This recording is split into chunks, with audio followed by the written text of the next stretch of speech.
बिस्मिल्लाहिर्रहमानिर्रहीम। अस्सलाम वालेकुम। गल्फ पाकिस्तान के साथ मैं हूं आपकी मेज़बान एनी बाजवा और आप देख रहे हैं issue of the day. Issue of the day में हम बात करेंगे हुकूमती सतह पर। आप देख रहे हैं कि स्टॉक एक्सचेंज को देखा जाए तो उसकी कीमतें बैठ रही हैं, जबकि डॉलर जो है हाई रेट्स पे जा रहा है। और अगर हाउसिंग सोसाइटी की बात की जाए तो वो भी दिन ब दिन जो है ख़त्म होती नज़र आ रही है। ऐसा क्यों? और बात करेंगे शहबाज शरीफ के हवाले से कि जब से उनकी हुकूमत आई है तो प्रॉब्लम्स दिन ब दिन बढ़ते क्यों चले जा रहे हैं, उनसे हुकूमत क्यों संभाली नहीं जा रही। तो इन सब बातों के लिए हमारे साथ यहाँ पर मौजूद हैं सीनियर एनालिस्ट इकबाल शाहिद साहब। अस्सलाम वालेकुम। बहुत शुक्रिया, thank you very much. Iqbal साहब बताइएगा इन सब चीज़ों का कि सब क्या जा रहा है हुकूमती सतह पर। अगर देखा जाए तो दिन ब दिन जो है वो हम डाउनवर्ड की तरफ जा रहे हैं।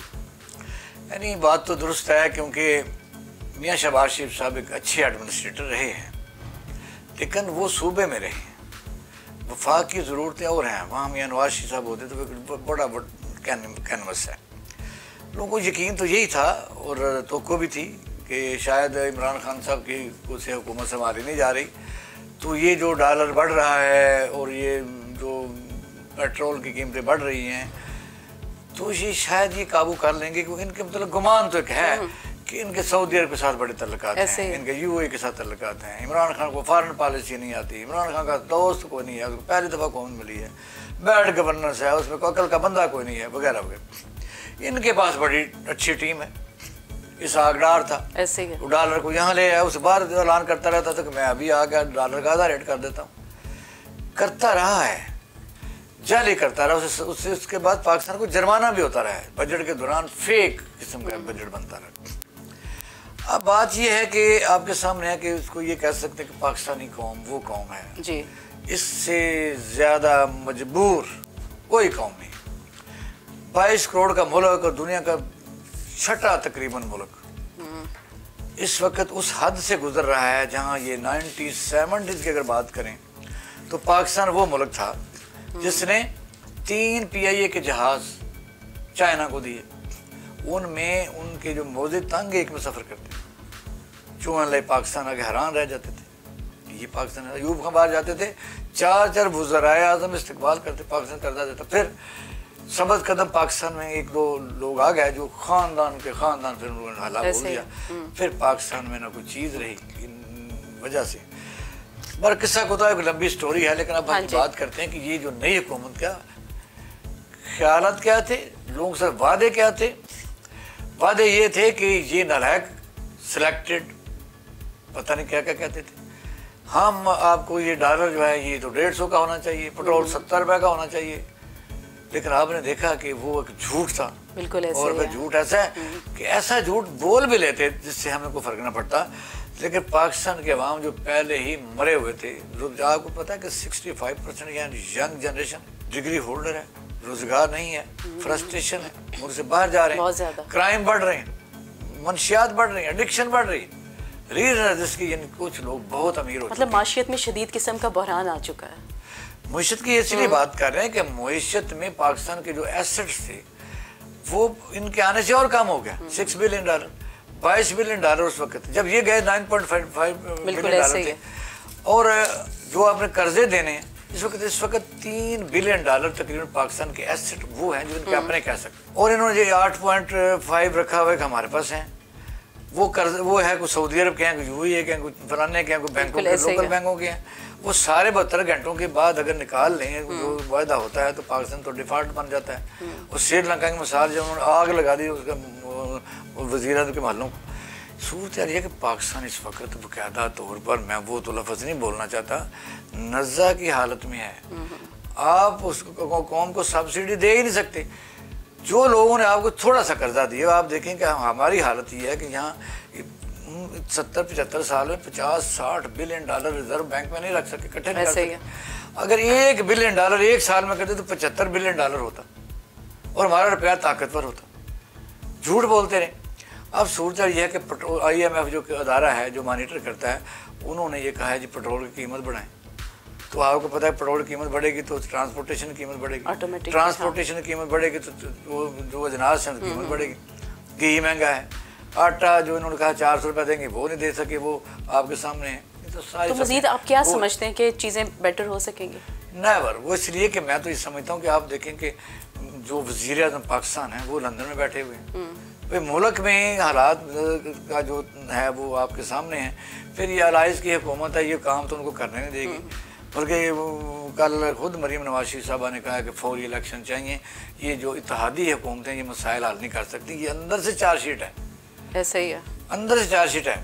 और बराबर और जरदारी साहब जो प्रेस कॉन्फ्रेंस, बिल्कुल ऐसे, वही मैंने आपसे सवाल करना था कि अगर देखा जाए तो इमरान खान जल्द से नहीं बंद कर रहे क्योंकि उन्हें डेट ही नहीं मिल रही है, तो ऐसा क्यों है? दूसरी तरफ जरदारी साहब को देखा जाए तो वो चाह रहे हैं कि इलेक्शन हो ही ना, जबकि ये दूसरी नून लीग जो चाह रही है कि इलेक्शन हो जाए। तो हर तरफ जो एक अजीब किस्म का कशमकश का शिकार हुए हैं सब। मतलब ये चूं का मरबा है, मुख्तलिफ ख्याल लोग हैं, हर पार्टी का एक अलग मैनिफेस्टो है। ऐसे ही है, एक के साथ किसी का कोई लेना देना नहीं है। अगर इलेक्शन में सब एक मुखालफ होंगे, आप एक दूसरे की दाढ़ियाँ नोचेंगे, बाल नोचेंगे आपके सामने, क्योंकि जरदारी कहता है मैं घसीटेंगे, वो कहता है फलान करूँगा। तो बात ये है कि ये दूसरे धप एक दूसरे के दुश्मन हैं। लोग वो धोखा दे के सिर्फ इन्होंने वो निज़ाम को अपसेट करना था। उस वक्त लोग भी सब मेरे थे प्रोपोगंडा से, हम जैसे भी मुतासर होके जो मीडिया यानी बाकायदा तौर पर बना रहा था एक लोगों का माइंड सेट कि शायद ये इनको हुकूमत करनी नहीं आती। अब पता चला है कि वो शायद उनको आती थी तो इनको नहीं आती। अब आपने इमरान खान की बात की, वो जलसों पर जलसे, हाँ, जलसों पे जलसे हो रहा है। जलसे अवाम आती है तो जलसा होता है, और अवाम के मसाइल हों तो जलसा होता है। अगर कौम बिल्कुल यहाँ को अदारे काम कर रहे होते, हुकूमत जो आई थी डिलीवर कर रही होती, तो लोग जलसों में ना जाते। ये इमरान खान का कमाल नहीं है ना, उसको मैं क्रेडिट देता हूँ कि वो उसके चाहने वाले हैं, उसको रोमांस करते हैं उससे। ये लोगों के अपने मसाइल हैं जो यानी वो देखते हैं कि यार इन्होंने हमारे साथ किया क्या है, इतना बड़ा धोखा किया। तो वजह है कि इमरान खान को ये गुड लक हो गई है, वरना इमरान खान की जो पंजाब में बैड गवर्नेंस थी, जो बुजदार साहब यहाँ तबाही बर्बादी फेर के गए, और उनको तो सही तरीके से एक बनी बनाई चीज़ को भी नहीं वो चला सकते। फिर आवाम क्यों जाती है जलसों में? अपने मसाइल की वजह से। मसाइल ये कि महंगाई है, मानते हैं। मगर उससे पहले जब इमरान खान की हुकूमत थी, लोग इमरान खान को बुरा कह रहे थे, आपके सामने का हर कोई कह रहा था, पर अब क्यों नहीं, अब सब पहुंचे होते हैं। आप इसलिए पहुंचे हैं कि ये जो नई हुकूमत है, अगर ये उससे बेहतर करती, यानी आप देखें कि अगर मुर्गी का गोश्त 700 है तो ये 300 पर ले जाते, 200 पर ले जाते। आटा बाजारों में आम आता, चीनी आपको मिलती, ऐलान करने से तो नहीं मैं 70 रुपये दूंगा, मैं 400 का तोड़ा दूंगा, मिल तो नहीं रहा ना। अगर मिलेगा भी तो चंद यूटिलिटी स्टोर के ऊपर मिलेगा। अगर मसलन ये बाहर से कोई ले आते बहुत ज़्यादा पैसे, अब आपकी स्टेट बैंक की रिजर्व काफ़ी बेहतर हो जाती है, आप बाहर से लोनिंग दे सकते। आप एक्सपोर्ट की हालत आपको मैं बताता हूँ कि इस वक्त बिजली का जो शार्टफॉल है वो बहुत ज़्यादा हो गया है, बहुत ज़्यादा। नंबर 1 शार्टफॉल, फैक्ट्रियाँ बंद हैं, जिससे बेरोज़गारी बढ़ रही है। और अगर चल रही है तो बिजली के बिलों के रेट बहुत ज़्यादा, कंपटीटर हम रहे ही नहीं। यानी चाइना अगर 10 रुपये की पैड बनाता था, 50 रुपये की बना के कहाँ बेचेंगे। पिछली दफ़ा मजाक उड़ाते थे कि 28 बिलियन ये कह रहे हैं जी वो एक्सपोर्ट है हमारी, तो वो कम हो गई है। तो कम इसलिए हो गई है कि बिजली का बहरान है, बिजली नहीं है, बिजली महंगी है, तो कंपटीटर भी नहीं है। इस तरह आप देख सकते हैं कि इस हुकूमत में जब आज काफ़ी दिन हो गए हैं, तो मियाँ साहब के मतलब पता चला है कि भी वो तो आएंगे 15 को, तो 15 की रात को तो आपने देखा कि IMF ने कहा कि हम उस वक्त तक नहीं बैठेंगे जब तक पेट्रोल नहीं बढ़ाएंगे, बिजली नहीं बढ़ाएंगे। तो अगर ये दोनों चीज़ें सऊदी अरब ने पैसे नहीं दिए तो ये कुछ समझ नहीं लग रही। अब ये जिद ये है कि इलेक्शन हम ये अपने मुकदमात ख़त्म करवा के नैब को जरदारी साहब ने कहा है उसको रिफॉर्म करेंगे, फिर तो डेट काफ़ी आगे चली जाएगी इलेक्शन का ख्याल जो है। हाँ। लेकिन दूसरी तरफ आप देखें कि मरीम नवाज शरीफ का ताज़ा कल का बयान है।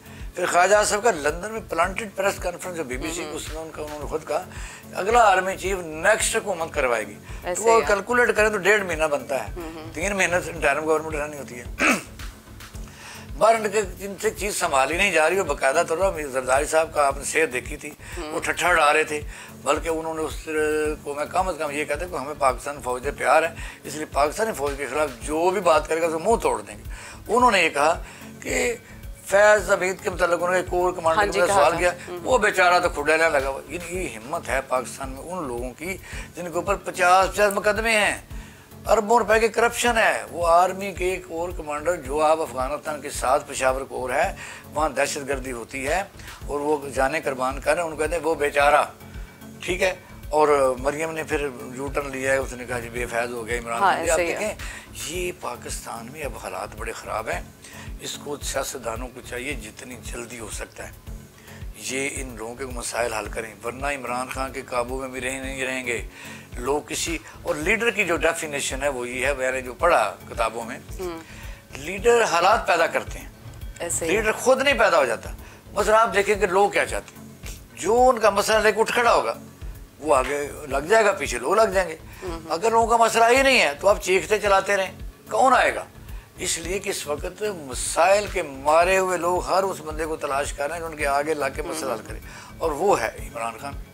इसलिए मैं समझता पंजाब में और उस देखने में हमजा शहबाज शरीफ साहब, हाँ जी, ये दुरुस्त है। जिस दिन के वो आए या अभी हलफ नहीं उठाया था, तो मैं ये एक चीज़ क्रेडिट में देता हूँ, बुज़दार हुकूमत में इसमें ये फ़र्क था कि ये अभी हलफ नहीं हुआ था तो लाहौर की गलियों में सफाई होनी शुरू हो गई। मैं अपने गार्डनों की बात करता हूँ, यानी मैंने देखा ये लोग कहाँ से आ गए सुबह सफाई करने के लिए। इस वक्त पूरे सूबे में अलर्ट है। हाँ जी। तमाम डिप्टी कमिश्नर, ये उनको पता ही नहीं है कि सरप्राइज विजिट किस तरफ हो, कहाँ किस वक्त हो सकता है, किस वक्त हो सकता है, और वो होगा।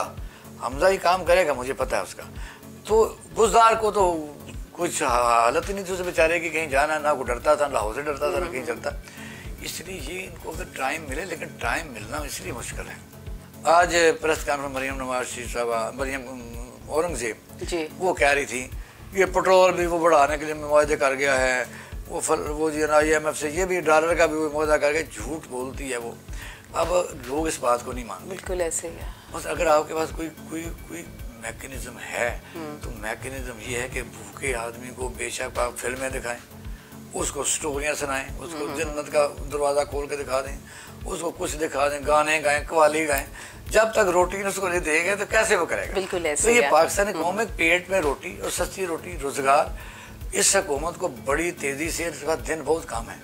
मैं समझता हूँ कि इस वक्त हाउसिंग का जो प्रोजेक्ट है, हाँ जी, वो बंद होने के करीब है, डाउनफॉल है बिल्कुल उसमें। उस समय लोग अरबों रुपए डूब जाएंगे।